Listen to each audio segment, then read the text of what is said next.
Before dawn, in any case, well before, one of them gets up, say Mercier, fair is fair, and goes to look if Camier is still there.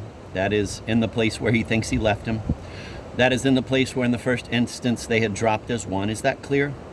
But Camier is no longer there. How could he be? Then Mercier to himself, well, I never, the little rascal, he has stolen a march on me. And picks his way through the rubble, his eyes agoggle for the least ray of light, his arms like antennae probing the air, his feet fumbling, gains and climbs the track leading to the road. Almost at the same moment, not precisely, that wouldn't work, almost a little sooner or a little later, no importance, hardly any, Camier executes the same maneuver. The pig, he says. He has given me the slip, and gropes his way out with infinite precautions. Life is so precious, pain so redoubtable, the old skin so slow to mend. Out of this hospitable chaos, without a single word or other sign of gratitude. One does not return thanks to stone. One should. Such roughly must have been the course of events. There they are then back on the road, appreciably recruited in spite of all.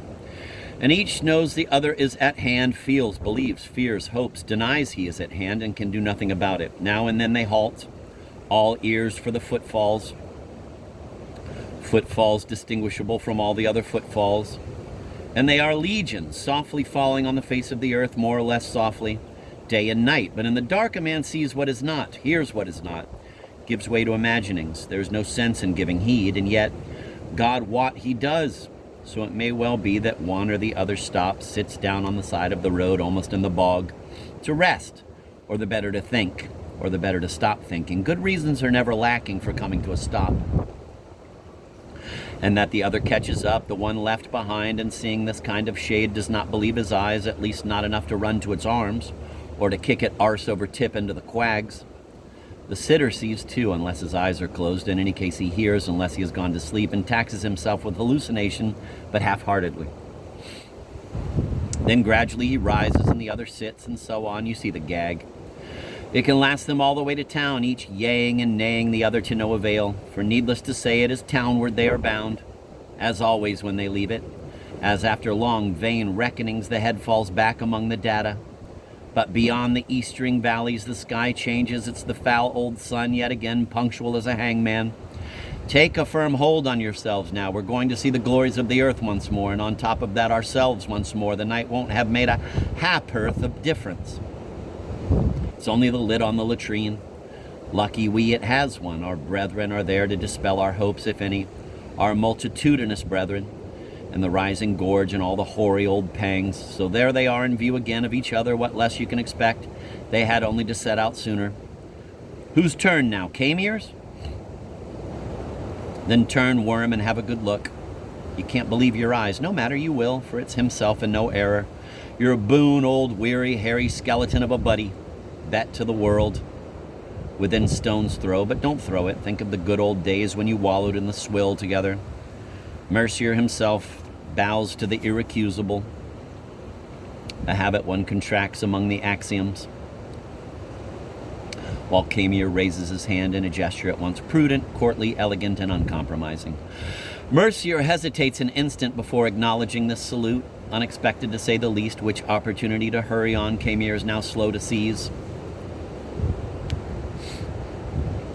But even to the dead a man may wave. They do not benefit, but the hearse squad are gratified, and the friends and relatives and the horses. It helps them to believe they are surviving. The waver himself is the livelier for it too. Finally, Mercier, not at all put out, raises in his turn his hand, not any old hand, but the heterologous, and the affably selfless flourish prelates use when consecrating some portion of favored matter. But to have done with these inanities, at the first fork, Camier stopped, and his heart beat fast with the thought of what to pack into a last long salute, gravid to bursting with unprecedented delicacy.